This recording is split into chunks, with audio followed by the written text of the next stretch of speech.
জাপানে যারা স্টুডেন্ট হিসেবে থাকে তাদের জন্যে মানে ঈদ সামনে, তো কী জন্যে ঈদ, তো 7 মাস থেকে হলো বন্ধ শুরু হবে, নাৎসুয়াসুমি গরমের ছুটি।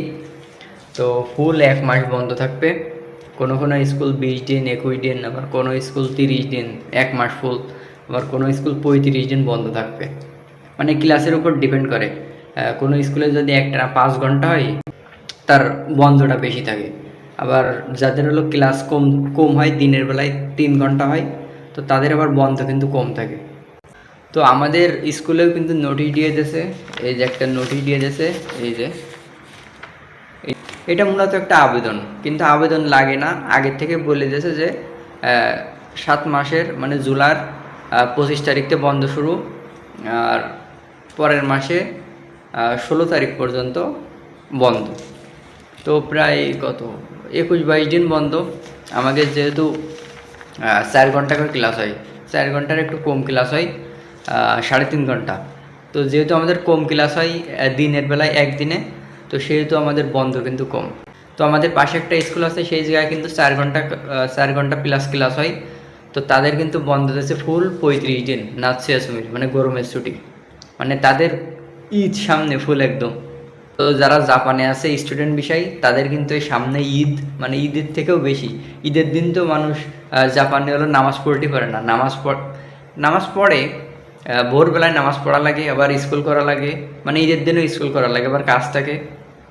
তো এই গরমের ছুটিতে কিন্তু ফুল 1 মাস বন্ধ থাকবে সবার, যারা স্টুডেন্ট বিষয়, তো তাদের কিন্তু বন্ধ থাকবে, স্কুল বন্ধ থাকবে। এখন কাজ কাজ সবাই করবে। তো যারা স্টুডেন্ট বিষয় আছে সবাই হলো প্যারামুক্ত থাকবে, সবাই এদিক সেদিক ঘুরতে যাবে, টোকিওর দিকে, ওসাকার দিকে, সব জায়গায় ঘুরতে যাবে, আমরাও যাবো ঘুরতে। তো এটা দেশে স্কুল থেকে এটা পূরণ করে স্কুলে জমা দিতে হবে, কালকে জমা দিতে হবে, বলেছে যে কালকের মধ্যে জমা দিতে। তো কালকে জমা দেওয়ার পরে কিন্তু 25 তারিখ থেকে বন্ধ শুরু হবে। 25 তারিখ থেকে ফুল 22 দিন বন্ধ থাকবে একটানা।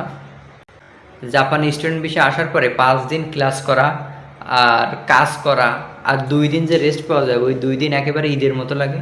আর এ তো কোন জায়গায় 22 দিন, 21-22 দিন, অনেকের 30-35 দিন।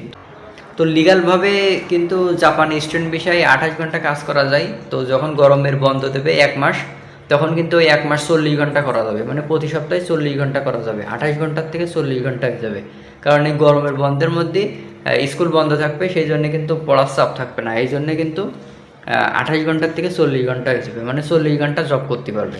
সেইটা পূরণ করার জন্য দেশে যে কে কে 40 ঘন্টা করতে চাও জব, তো এইটা পূরণ করে স্কুলে জমা দিতে হবে, তারপরে কিন্তু সবার 40 ঘন্টা কাজ করার পারমিশন দেবে স্কুল থেকে। তো মাত্র কাজের থেকে আসলাম, কাজের থেকে এসে ভিডিও বানাচ্ছি, সময় নেই, এখন রাত বাজে 2টা। আবার এইদিকে আমাদের বড় ভাইরা খেলা দেখতেছে, জাপান ব্রাজিলের খেলা, গোল দিয়েছে মনে হয়, তাই শব্দ করে উঠলো। এরা পারেও ভালো, কাজ মাজ করে এসে এখন হলো খেলা দেখা শুরু করেছে জাপান ব্রাজিল, এখন গোল দিয়েছে হয়তো।